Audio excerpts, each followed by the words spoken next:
Christoph Steding was born in the village of Voltringhausen in Lower Saxony to a peasant family that had been settled in the region for several centuries.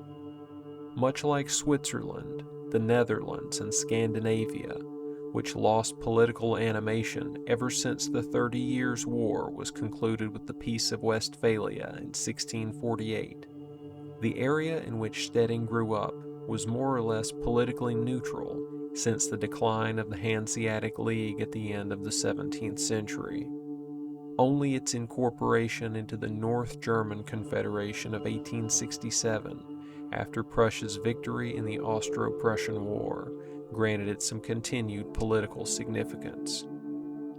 This fact may have influenced Steding's later decision to write his magnum opus on the contest between neutral states and imperial ones, like Bismarck's Reich and the Third Reich.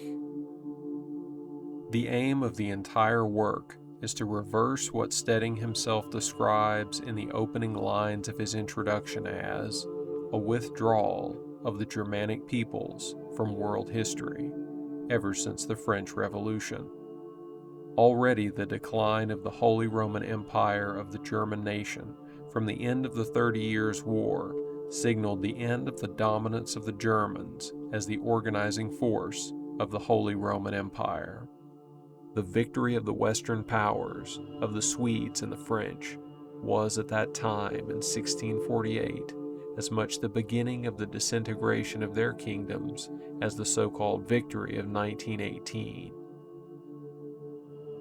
The liquidation of the ancient Frankish Empire in the French Revolution, the withdrawal of Sweden, the decomposition of Austria, the destruction of the Germanically infused Russia of Peter the Great, and the modern destruction, issuing from within, of the Anglo-Saxon world, of the empire, are only consequences of that process of the crippling of Central Europe that emerged most visibly with the 30 Years' War."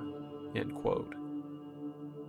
Not only did Switzerland withdraw into a sterile neutrality, but the English and the Dutch too turned away from the Germanic core in Central Europe through their wide-ranging colonial enterprises. France, meanwhile, sought to steadfastly reduce the European influence of Germany from the time of Louis XIV up to the French Revolution and Napoleon Bonaparte.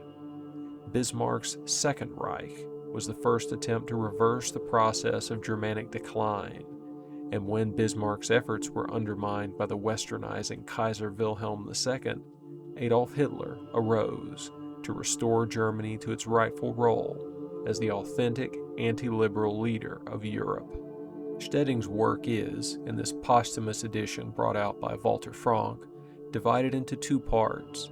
The first dealing with the ideological aspects of the political neutralization of the border states, and the second with the diverse forms of the cultural opposition of these neutral states to the Reich. The Bismarckian Reich and the Prussian state were the most important sources of the political renewal of Europe, and Hitler's Reich must be considered a continuation of the Prussian, insofar as it had the same political discipline and expansionist impulse. What Steding describes in this book is the cancerous corruption of European society that is today called modernism and cultural Marxism.